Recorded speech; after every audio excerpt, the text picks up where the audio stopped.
Guys, this is Mohammed Saeed. आज हम लोग पढ़ेंगे फाइनाइट वर्ब के बारे में और इसके डेफिनेशन जानेंगे। जैसा कि फाइनाइट वर्ब जो है ये वर्ब का पहला पार्ट है, इसके बारे में पढ़ेंगे। डेफिनेशन परिभाषा यहाँ पे लिखी हुई है, ये पहली परिभाषा है और आगे दूसरी परिभाषा है। ओके, तो पहली परिभाषा देखेंगे। पहली परिभाषा ये है कि फाइनाइट वर्ब जो है वो टेंस को कंप्लीट करती है। टेंस तीन होते हैं, वो तीन चार भाग होते हैं, ठीक है ना। तो हो गए 12, तो उन्हीं 12 को पूरा करती है। और 12 ये किस में आते हैं? ये जो 12 प्रकार के वाक्य होते हैं ये किस में आते हैं? किसी वाक्य में आते हैं। जो वाक्य लिखा होता है उसी के अंदर वो 12 प्रकार के वाक्य होते हैं।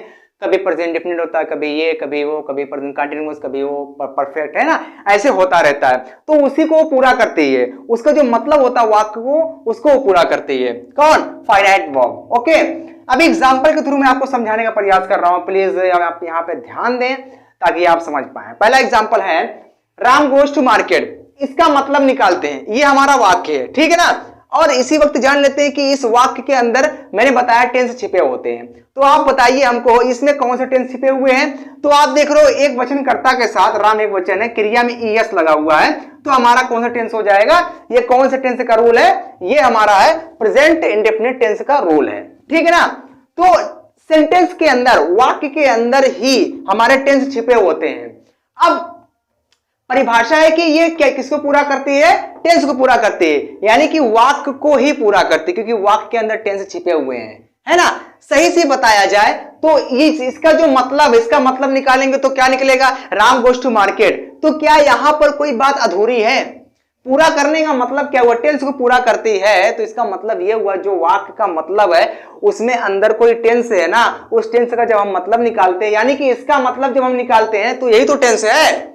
ये वाक्य दिख रहा है, यही टेंस है। इसके अंदर टेंस है कि नहीं? Present definite tense. तो क्या जब इसका मतलब हम निकालते हैं तो इसमें क्या कोई परेशानी होती मतलब निकालने में? कहीं पर कोई बात अधूरी रहती है? अगर बात अधूरी रहती है तो ये जो क्रिया हमारी गो क्रिया है, ये इस वाक्य का मतलब पूरा नहीं कर रही है, तभी तो अधूरा है। लेकिन ऐसा नहीं है, ये जो क्रिया है इस पूरे वाक्य का मतलब पूरा कर रही है। राम बाजार जाता है, राम बाजार जाता है, इतना बोलने में कोई भी दिक्कत नहीं हो रही है, कोई परेशानी नहीं हो रही है, यहां तक बात पूरी है, अधूरी नहीं है, बात पूरी है। लेकिन अगर इसी को हटा दिया जाए, निकाल फेंक दिया जाए, उसके बाद पढ़ा जाए राम टू मार्केट, तब हो जाएगा, तब बात हो जाएगी अधूरी। क्यों? क्योंकि फाइनाइट वर्ब जब तक रहती है तब तक वाक्य का मतलब पूरा रहता है। जैसे उसको निकाल दिया जाए वाक्य का मतलब अधूरा हो जाता है। मतलब निकाल के देख लेते हैं वाक्य का मतलब अधूरा होता है कि नहीं। राम टू मार्केट, अगर इसको निकालेंगे फाइनाइट वर्ब को तो हो जाएगा राम टू मार्केट, राम बाजार को, राम बाजार को। ये कोई बात हुई? Does it make sense? कोई सेंस दे रहा है? इसका मतलब इसको नहीं निकाल पाओगे। अगर इसको निकाले तो वाक्य का मतलब हो जाएगा अधूरा। वाक्य का मतलब कहो या टेंस कहो, बात एक ही है, क्योंकि टेंस जो होते हैं वो वाक्य में ही आते हैं। जितने प्रकार के हम लोग वाक्य बोलते हैं, जितना भी वाक्य बोलते हैं, वाक्य मतलब क्या? Statement of, statements of any person, statement of ours. हमारे जो वाक्य, हमारे जो स्टेटमेंट, तो वही तो वाक्य हैं, उसमें कोई ना कोई टेंस जरूर होता है। जैसे इस वाक्य में कौन सा टेंस है? प्रेजेंट इंडेफिनिट टेंस है, तो उसको पूरा कर रही है, बात अधूरी नहीं है। मेरे कहने का मतलब ये वाक्य का मतलब आप निकालो। अगर आपको लगे बात पूरी है तो जान जाओ कि ये जो क्रिया है ये आपको हो जाएगी फाइनाइट वर्ब।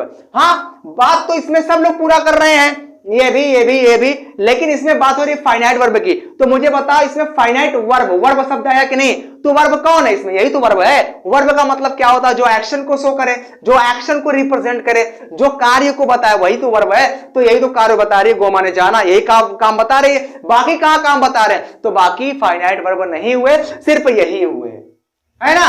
अगला देखते हैं, Sita is cooking food. Sita खाना पका रही है, तो इसमें कौन सी क्रिया है? इसमें क्रिया जो काम बता रही है वही क्रिया। कुक माने होता पकाना, इसमें काम बता रही है तो कुक क्या हो गई? क्रिया हो गई, ठीक है।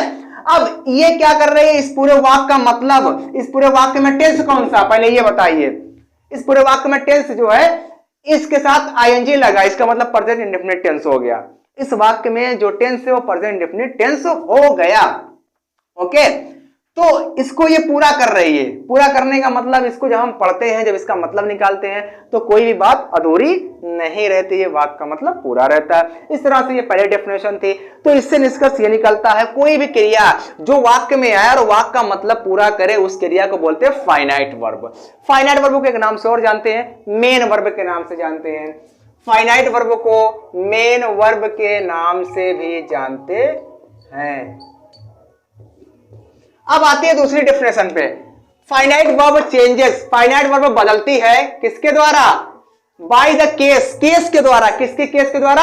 ऑफ द सब्जेक्ट के केस के द्वारा। केस मतलब कारक, समझ गए? यानी कि he goes there, वो वहां जाता है, इसमें सब्जेक्ट कौन है? he है। he का केस क्या है? he यहां पर सब्जेक्ट का स्थान है, तो केस हो जाएगा सब्जेक्टिव केस, ठीक है ना? तो यहां पर he जो है वो सब्जेक्टिव केस में है। तो ये देख रहे हो, he एक वचन है। क्या ये जो क्रिया है, क्या इसके हिसाब से बदल रही है? क्रिया है गो, गोज नहीं, गो क्रिया है। मेन क्रिया तो गो ही है ना, गो है, वांट है। जैसे वांट से लिखा तो कहीं वांट ही तो रहेगा, स्पीक से लिखा तो स्पीक ही रहेगा ना, स्पीकिंग लिखा तो स्पीक ही तो रहेगा, मतलब स्पीक से ही तो बनी है। जो मूल क्रिया है वो स्पीक ही तो है, जो मूल क्रिया है वो गो है। गो में आप देख रहे हो ईएस लग गया। क्यों ईएस लग गया? क्योंकि ये एक वचन है, प्रेजेंट इंडेफिनिट का नियम। तो ये बदला कि नहीं बदला? किसके द्वारा बदला? सब्जेक्ट के केस के द्वारा।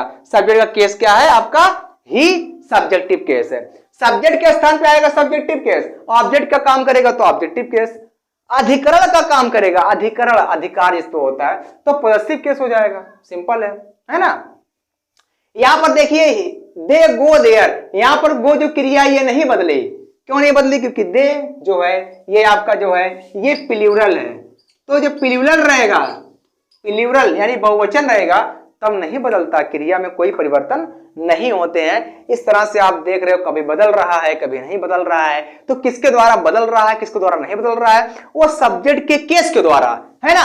सब्जेक्ट का केस जैसा रहेगा, यानी कि यहाँ पे सब्जेक्ट का जो केस ही है वो किस फॉर्म में है? सिंगुलर, तो बदल गया। यहाँ पर सब्जेक्ट का केस जो दे है वो किस फॉर्म में है? प्लूरल, तो प्लूरल फॉर्म में नहीं बदलता है। समझ गए? तो यहां से क्या हुआ, हम दो डेफिनेशन सीखे, किसकी? फाइनाइट वर्ब की। फाइनाइट वर्ब अभी बहुत है, मतलब मेरे कहने का मतलब है इसके पार्ट भी हैं। खैर आज के लिए इतना ही। अगर आपको पसंद आया हो तो इसको लाइक करें, शेयर करें और उन लोगों तक पहुंचाएं जिनको वास्तव में इसकी बहुत ही ज्यादा जरूरत है। मैं चाहता हूं ये सारी वीडियोस उनके पास पहुंचे, क्योंकि मैं ये जो बताता हूं थ्योरेटिकली नहीं बताता हूं, मैं ये सब बहुत पहले पढ़ा हूं, तो ये सब मैं अपने हिसाब से प्रैक्टिकल करके आपको बताता हूं ताकि आप समझ पाओ। तो आज के लिए इतना ही रखते हैं। फिलहाल नेक्स्ट टाइम मिलते हैं। Thank you so much. Take care of your health.